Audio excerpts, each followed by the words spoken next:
Welcome to the Fostering and Adoption Podcast with Nikki and Larry. Today we have a special guest. They're all special, if you ask me. But hey, it's our son, Tyriq.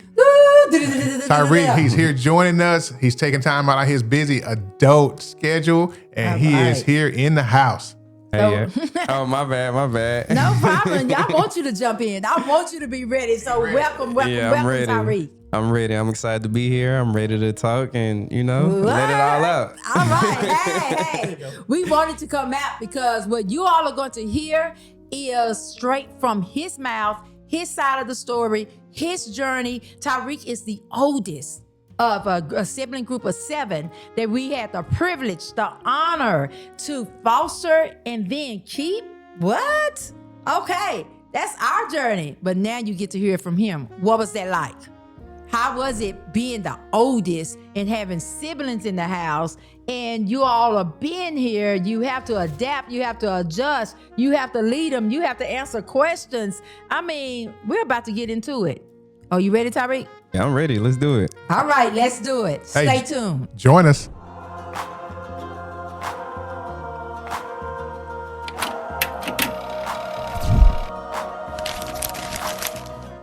Okay, so you all heard it. Tyriq is ready. I'm ready. Tyriq, what we're going to do is ask you a series of questions, okay? Okay. And as you know, your mom might ask you 50 questions at one time, okay? And if I do, just slow me down. Okay. Answer the one you want to answer, and then, or you remember to answer, and then I'll ask you what I think our family needs to know on the podcast family, okay? Okay, Fair? that's fine. Yeah, that's fine fair. with me. Okay, so let's get started. All right. But the first thing we want to know, and I want you to share with the podcast family, is tell us a little bit about you. What do you enjoy and what are you passionate about? Okay.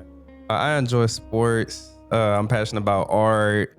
Now as I got older, I like learning and stuff like that. So like art, culture, fashion, and stuff like that. And really just adapting to the times with new technology and stuff like that. So really just trying to be adaptive. Okay, I can see that as your mom, as your dad. We can see how you kind of evolved into that. Mm-hmm. So now, what would your friends say? How would your friends describe you? You know, that's where, when you become a young adult, that's where the truth comes out. Mm-hmm. So how would your friends describe you? They would definitely say a people person, a ball of energy, caring, and, just fun. Okay. Fun to be around. That sounds about what we would think. That's about right. So when you come home to visit, just share with the family how you enter our house. I enter the house and it just get loud. Yeah, like how does it just get loud? Nieces and nephews like, hey, Tyriq home, Tyriq home. And everybody just coming downstairs and stuff like that. Right, because you walk in the house, unlock the door, and walk in, hey! A big ball of energy. Right. Yes, and then the party starts. Right, exactly. Yeah, that's it. So there it is. Exactly. So good. So now what we want to do is kind of just talk a little bit about you before we get into fostering and adoption. Okay? Mm-hmm. So with that, you came to us very family oriented. Family meant a lot to you. And if you all recall in our previous episodes, we talked about that because when you all came in, everybody was quiet. We're asking questions over and over, just simple questions. Y'all want something to drink? Y'all want some water? You want some juice? You want this? No one was saying anything. Until, right, baby? Right. Until what? Until Tyriq gave the okay like this. And once you did that, they were able to answer. Yeah. So talk to us about what family means to you. Family means everything because, God places people in your life that you grow with. So just me having a lot of siblings, that was like my core. That was like my shell. So it's like, I love them to death. So like family really means a lot because those are the people you come in life with. Right. That's true. That's good. That's good. That is so true. So how's your definition of family changed over time? I would say family is just not blood. It also means people that you meet along the way and people that are placed. Like y'all are placed, y'all are family now. So I would say people along the way and then not just blood. I would say people you meet, friends, family, uncles, mentors. So I guess that would mean family as well. Okay. Right. I like that. And I see that in you because you take friendships very important as well. Right. I mean, and you've always been a very loyal person, Mm-hmm. So even with that, kind of talk to us, and we're going to kind of get into you being the oldest. Tell us what you felt your role in life is, because now you went from being the oldest of 7. Let's talk about that first, okay? Right. Being the oldest of 7, you coming into just before we get into foster care, just you being the oldest. Right. What role did you see that you had to play, no matter where you were? If it was with bio parents before, when you came to foster care, you take the conversation on. Basically, I guess I would say I was kind of the one that was helping take care of my younger siblings as well. With me being the oldest, they're okay and stuff like that. They're well groomed, but they got clothes and stuff like that. So I would say kind of like, I wouldn't say like another dad because I was still young at the time, but kind of like a figure in the speech. Right. And that's how we observed you, with them. There was a mutual respect. Right. And definitely some level of authority that you carried, as relation to your younger sibling. For sure. Right. Now, I also have some questions before we get into details and just stories of how it was in your experience that I want to make sure that we ask so that our podcast family can understand that, and a lot of us taking sibling groups because our mission and the whole mission with the state of Texas and fostering is to try to keep families together. Right. Okay, so that's the mission. We want to keep families together. Tell me how you feel about being one of the oldest and trying to make sure that your family stayed together in foster care. Was that a concern of yours? Did it happen? Did you not? Did you not think about it? Kind of talk about that. Well, when I first got here, I thought about it because it was only like, as I remember, I know it was 3 of us here. The twins was with somebody, and then Jatar and Jeff was with somebody as well. So I was like, I hope the rest of everybody okay. I know me, Jordan, and Jalil are all right, but is everybody else okay? So I was a little worried being the older brother, but as life played along, it ended up working out. Right. And now it's funny for you to say that because I'm going to kind of jog your memory. Because when you came to us, do you remember what age you were? I was like 11 or 12. Right. Okay. So you came to us October 1. Right. Okay. Birthday's in November. And the biggest thing is that what else happens in October? It's our birthday too. Right. Yeah, Your sister was having a birthday turning. Do you remember what age she was turning? Say 4? She was turning 2. No, she was turning 2. She was turning 2. Was it 2 or 3? She was turning 2. She was just turning 2. Because the biggest thing is that you demanded. Yeah. To know where your sister was, when you were going to see her. Right. And as you all know, in foster care in the state of Texas, there's a time period when children are placed in care into a home. If they're separated, then it takes a couple of weeks for the visits to be set up. Right. Sometimes, especially talking about 7 siblings in 3 Right. 4 different homes. Right. And different cities on top of that. Different cities. For sure. They were Yeah, they were moving far. around. Yeah, they the were far. twins was getting ready to move to Houston, then move, stay here, all kind of different things. But you had this demand and persistence about you. And by us being new to foster care, we didn't know that we could all around get these answers. So you know what happened, right? Yeah, so she celebrated her birthday with us on October the 4th because we were saying, no, these kids can function. You couldn't sleep. There was a lot going on. Right. That you wanted to know right then and there where your sister was, who was going to say happy birthday to her, who did they even know it's her birthday? Exactly. You asked all of those I was questions. asking all the You questions took that I big had. brother role to, 100 degree. Right. That this was important that, everybody needed to stop and deal with. And because of that, we kind of got to shift this whole fostering. Right. And we were able to get them involved and get the foster parents together. And they had great foster parents. Yes. No, they did. So if you all have siblings out there, if you haven't connected with those sibling foster parents, do so. What did that mean to you? We have tons of pictures of, you all just snuggled up. all of you just together. Yeah. All 3 sets of foster parents, we were all just staring at y'all like, are they going to unglue? Right. And y'all were glued together, but do you remember that day? Do you remember that moment or how it felt for you all to be reunited? No, it felt very good because it was like we were all worried. We didn't know where everybody was at. And then just to see everybody together, especially for just our birthday, it was good. Yeah. And, we're so close to each other. Like, to this day. We all we knew. So it's like, we all we got. So it's like, once we see each other, we're like, oh yeah, like we're locked in. Right. And that even was with crazy. that, baby, you remember the foster parent of your youngest sister who turned 2 actually heard her speak for the first time. Yes. Yeah. Because she wouldn't I speak mean, at 4 all. days she Right. went without talking until she got here, and then she started whispering Yeah. to you all Yeah, facts. and laughing. Facts. And they were like, "We didn't know she could talk." Right. You know, because she was turning 2. So that's good. So now we know family meant a lot to y'all. Right. And it didn't start in foster care. Yeah, it I started way mean, before. that was that. right. That was engraved in you. You came to us with Right. that in your heart, that you were to make sure that they were okay at all times. Now, speaking of that, do you even recall the first time you went into foster care? Yes. But I think Jatara was just born. I don't think Jeff was born at the time. So Okay, I I got I you. do recall. Okay. And I remember, I think I was by myself and everybody else was split up, and I was living in Rowlett at the time. And I wasn't there for that long. I went to school out there for like a little bit. And then I think I had ended up going back to my biological parents. But we were still all spread out and everything. So I was just worried again, because the first time it was a little more traumatic than the second time. But yeah, the first time was like traumatic. So I was like, oh, I don't know where my siblings at. Jeff wasn't born at the time. But I think Jatara was just born. Yeah, I think she was just born at the time. She would have been the baby, basically. Yeah, she was the baby of the family. So I'm like, yeah, I was worried. I'm like, oh, Jatara okay? Where everybody else at? So I don't remember where everybody else was placed the first time, but I know like the first time. Okay. Traumatic.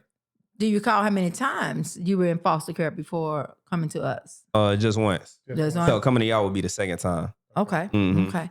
Good. Now, just thinking about that transition to foster care, can you think about, and I don't know, age at that time that you were when you first entered foster care, Right. but talk to our podcast family about your feelings. So as children are entering into care, what are some things they need to be aware of that their child might be feeling? And if you recall around what age, or if it was elementary, early, Right. kind of talk to us about that. Around the first time, I want to say, I think I was in like 6th or 7th grade. So I think I was like in 6th or 7th grade around that time. So I was a little like hurt, worried. So it was just a whole bunch of emotions like going around. So I ain't know like what to do. And then it's just like being placed to a city you ain't never been at all. Gotcha, It's gotcha. like- it But was there were just like- people you had never you seen don't in your know. life, so to speak. Yeah. So it was just Right. like my mind was just everywhere. I didn't know what to do. So I was getting in trouble and stuff like that.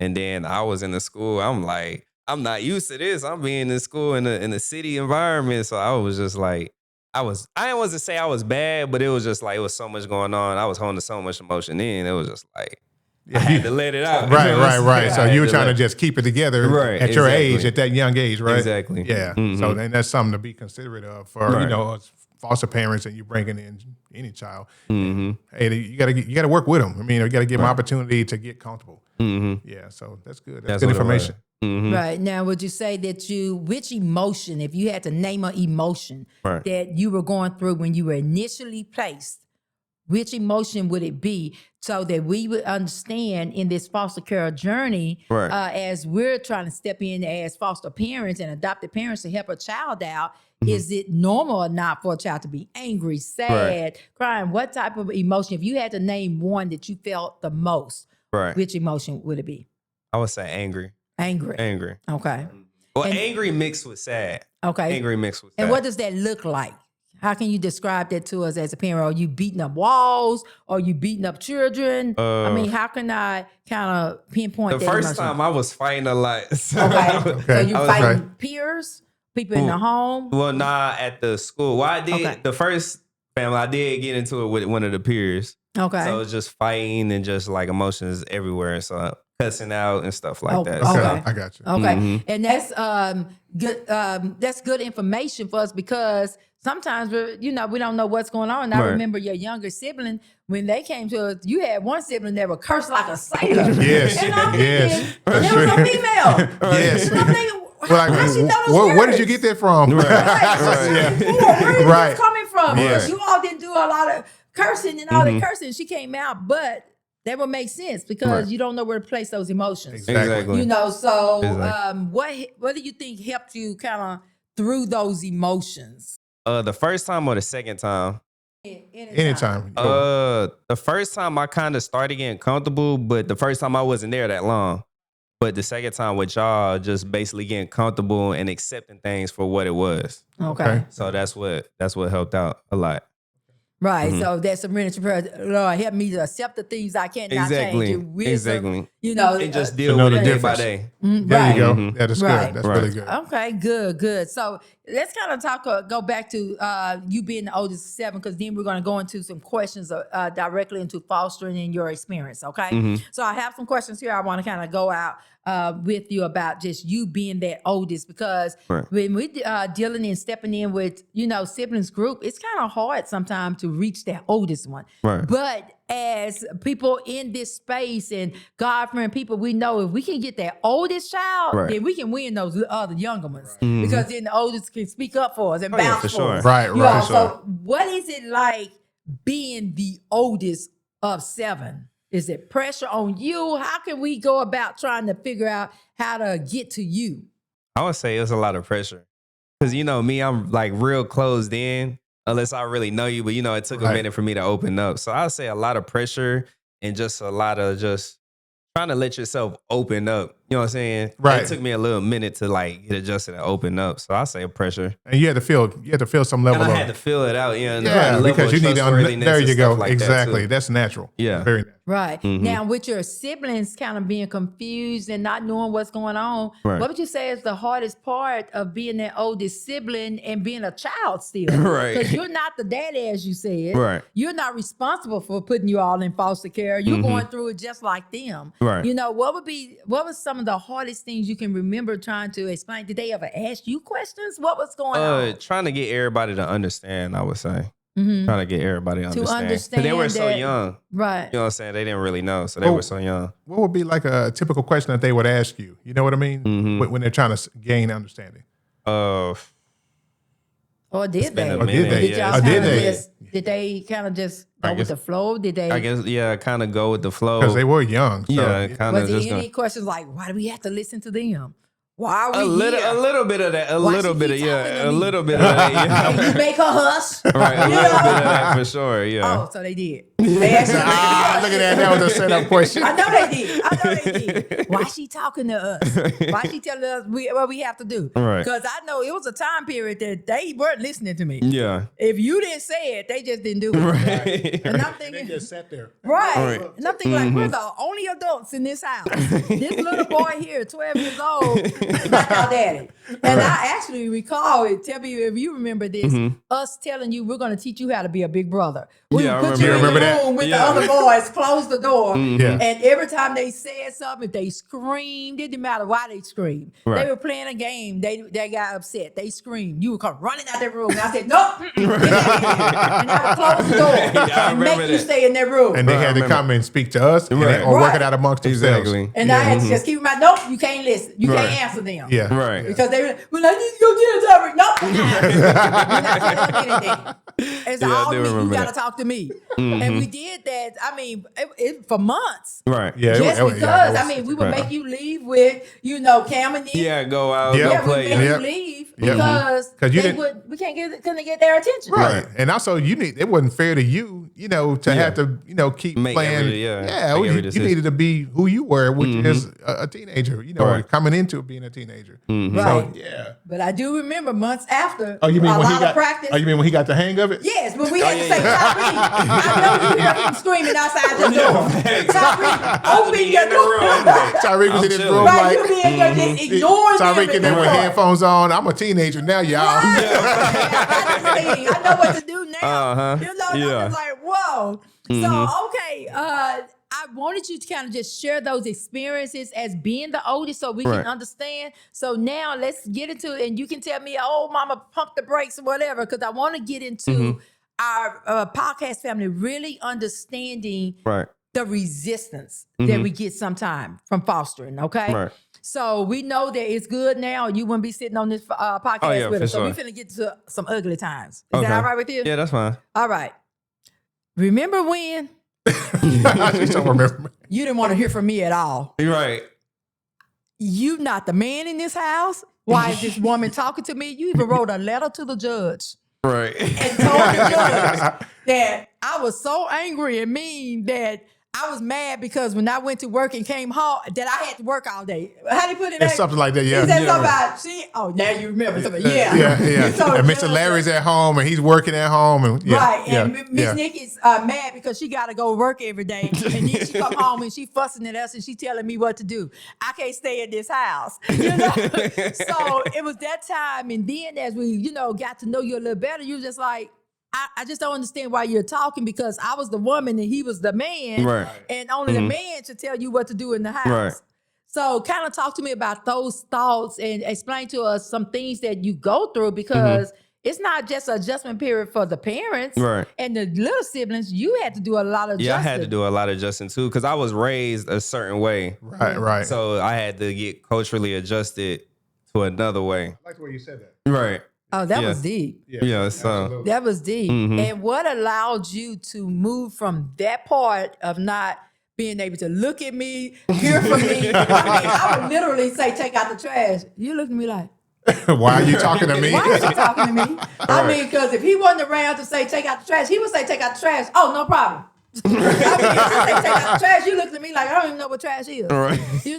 So how did you make that cultural adjustment? And it's a real thing. If the child not used to it, they're just not used to it. Right. Because you Right. never really a disrespectful child. Right. You just didn't understand Yeah, why I I was just- disrespecting yeah. you. Right. By talking to you. Right. So tell us what helped you make that adjustment. Seeing how y'all both work together. Yeah, seeing how y'all both work together in the house and everything. So that kind of helped me get adjusted because like growing up a certain way, it was just like the man of the house. This is how everything ran, this and that. So I did have to get culturally shifted and adjusted and everything. So that kind of what helped me help like y'all seeing y'all relationship on a day-by-day basis. Oh, that's good. Mhm. Because Yeah. I know you became our biggest advocate. After we made that, after the adjustments were made, and we had to do it, as we shared through making sure he was safe in another home, but kind of getting him out the home so he can understand, but still showing the love. How did that feel when you were discharged to another house for 30 days? I Right. don't think you made the whole 30 days Yeah, as I don't planned. We still tried to keep the door open by allowing you to come back on weekends, visit with your siblings to keep that connection there. How did that make you feel, or what did that do at that time period? It helped a lot because I miss y'all. I ain't gonna lie. I did miss y'all.